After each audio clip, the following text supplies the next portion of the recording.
Hello, you beautiful nerds, and welcome back to another episode of the Awkward Dungeon Master.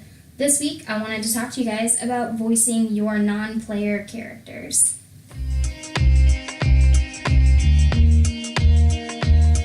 So a lot of people really struggle with this, and I am no exception. I have a really hard time loosening up to do voices and things for my non-player characters. All I can tell you about roleplay in general is just roleplay to your comfort level and allow your players to do the same. That being said, voices can add a lot of depth to your world. So if you can get to a place where you're comfortable enough to do voices at the gaming table spontaneously, it really adds something to the quality of your game. So before we get into the voices portion of this video, I just want to say to you guys, you just gotta take some time and kind of play around with shaping your mouth in different ways. And I know this is gonna sound weird, but controlling where your voice is coming from. So is it more nasally, or is it more back in the back of your throat? Are you speaking through your teeth with a lisp? Is your tongue in the way? That kind of thing. So you're just gonna have to be a crazy person and talk to yourself sometimes. I don't know. I usually do weird voices when I'm by myself in my car driving to work in the morning, and I'm sure people driving past me think I'm absolutely insane, but that's fine. Another thing to keep in mind when you are voicing and role-playing your NPCs is your body language. It can actually add a lot to the character, and you don't have to be fantastic at doing voices to be able to act out your NPCs.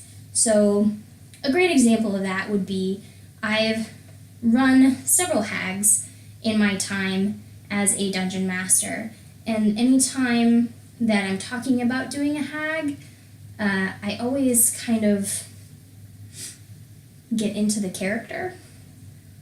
I'll wind up like hunching my back. Just scrunch your neck in a little bit. Now when you talk to your characters, you have a little bit of a spidery movement to your hands, and I think it very much adds to the creepy factor.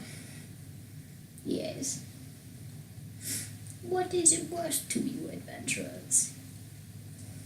So anytime you can kind of get your entire body into that space, it really adds something to the voice. Whether or not the voice is good doesn't mean as much as just how much you're engaging, throwing yourself into that role.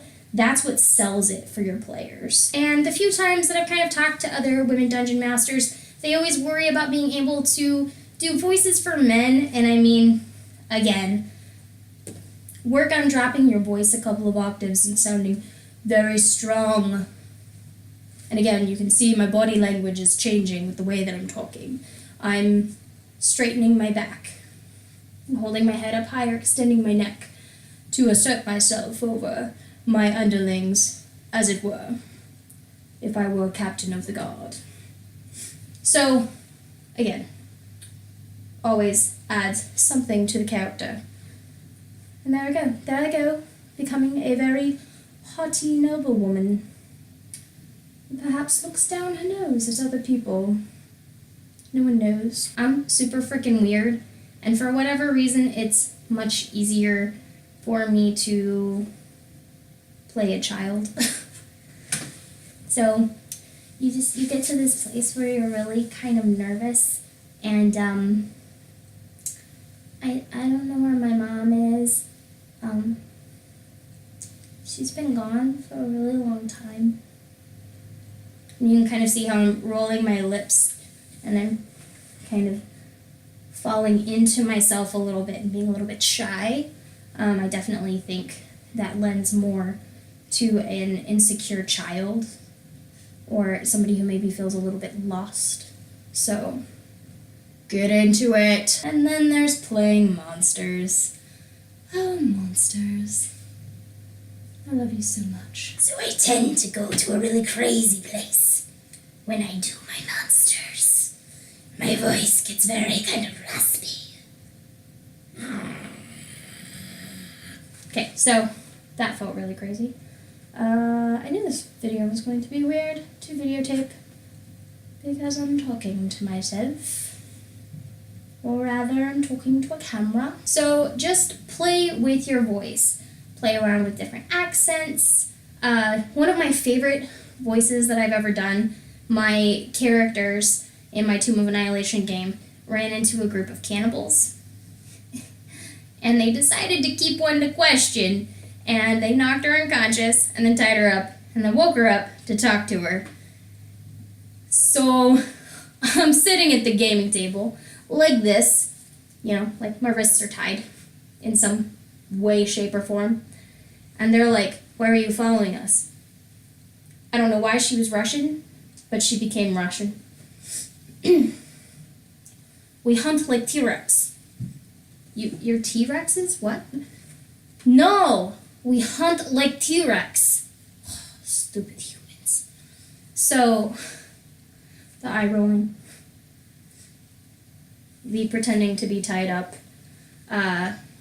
Even your word choice, so you can see that we're hunting like T-Rexes because they eat people. Really definitely lent a little bit more to that character and confused my players quite a bit. I think they assumed that this group of people was tracking them down to kill them and take their stuff, when this group was in fact tracking them down to kill them and eat them. So, took it. It's totally worth though. We hunt like T-Rex. So one last piece of advice, because I know this is a big reason of why I struggle with doing voices for my characters, is when you're making a character on the fly and you're like, "Damn it, I was not prepared for this scenario." Because my players went left when I thought they were going to go right. And I'm just struggling to come up with a name right now. P.S. Random name lists are really handy to just have somewhere nearby. But as for random NPC personality generations, the best piece of advice I've ever seen actually came from DM Tips from Geek and Sundry. It was an episode that Satine Phoenix did with Taliesin Jaffe. And Taliesin, I believe it was I'm pretty sure it was the player buy-in episode with Satine Phoenix, which is a really good episode, so if you've not seen that, go check it out. I'll throw a link down in the description below. I really enjoy that episode. I've rewatched it several times. But I digress. Taliesin Jaffe had an excellent piece of advice, and it was called the Seven Dwarf Method. Bear with me, it sounds a little weird. But his essential idea was that he laid out all of the seven dwarfs and then high, mid, low. So I now have a little piece of paper on my DM screen right here that has on it sneezy, sleepy, happy, duck, grumpy, dopey, and bashful, and then high, mid, low. So the idea is you have the seven dwarfs, which are basically personality types, and then you have energy levels. So if you want to randomly generate a non-player character's personality type really fast, you can just go, okay, I got happy, high.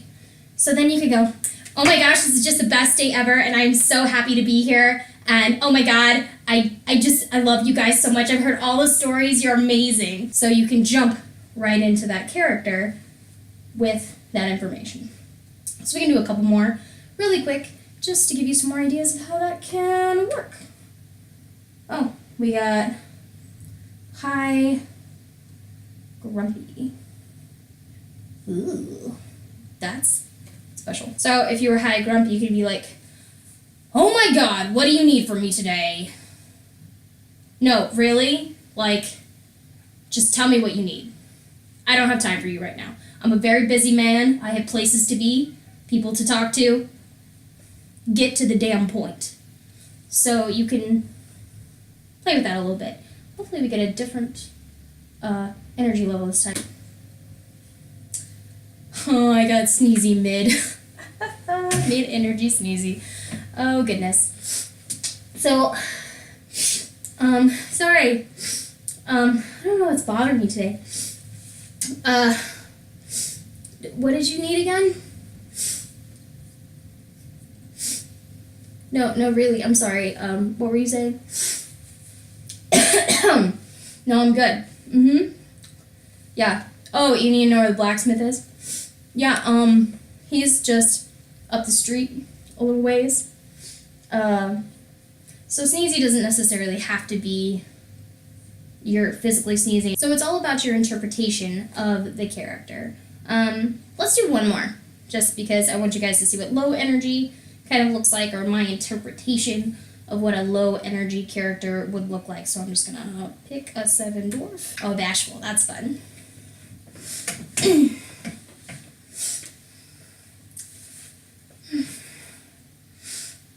Mm-hmm.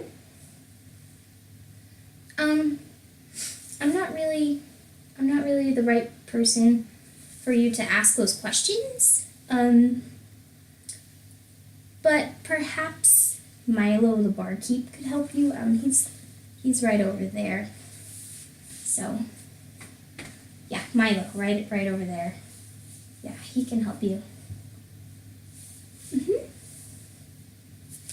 So, interpret those things however you want to, but that is hands down the best piece of advice I have seen for a quick and easy way to generate a random NPC's personality type on the fly. So, if you have that, and then a list of names, you're good, man. You are so good, it's not even funny. And then I go doing some more voices. I am a person who does lots of voices in my normal life, and people think I'm weird. That's why I call that's why my channel's the Awkward Dungeon Master. That's what we do. Yeah. Sometimes I'll be talking to my friends in real life, or my work people, like my partner, and some funky voice will come out when I say something, for whatever reason. And then I make an awkward pause. And I'll look at her and go, ooh, I'm going to hold that one in reserve for Dungeons and Dragons sometime. I'm going to need that one. Or I'll fall into this weird place where I do kind of a Donald Duck, Daffy Duck, lispy thing. Lisps aren't too hard, just because all you have to do is kind of talk, normally move your mouth a little bit weird, and stick your tongue between your teeth. So, that's a nice easy one. Don't overuse it though. It's kind of hard to understand. So, yeah. And now that you think I'm an absolute crazy person, hopefully you guys found this helpful. I know it's a little bit out there. Hopefully not too out there. I do a really good old man too. Yes. You were saying, my dear. You needed what now? So, I mean, you can always use props and things that you have handy. So, you know, sometimes I do this number with my glasses when I'm playing an old scholarly gentleman. And I go to a crazy place. Yes. Let me check my files, my dear. Let's see what I can find for you. Just a moment. Go. Come back. You know, like you do. I'm big on hoodies, too. Hoodies. I like hoodies. They can come in handy as well. Because, you know, sometimes you go to a scary place and you need a little bit of ambiance.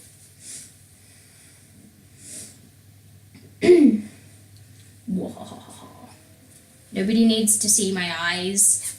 It's not necessary. Why have you come to the darkest parts of the abyss? So, you know, create some ambiance. It's good for you. Ambiance builds character. That was a terrible joke. Please don't laugh at that. Hello, my name is Alicia, and I'm a little bit awkward. It's fine. It's my whole life. And here we are. So, hopefully you guys found that helpful. That was a fun one for me to film. You got to see all of my crazy. Welcome to my brain. It's madness, pure madness. Oh God. Oh God, oh God, oh God. Okay. It's fine. Everything's fine. It's fine. Everything's fine. It's great. At any rate, hopefully you guys found that helpful. And until next time, keep it rolling, adventurers.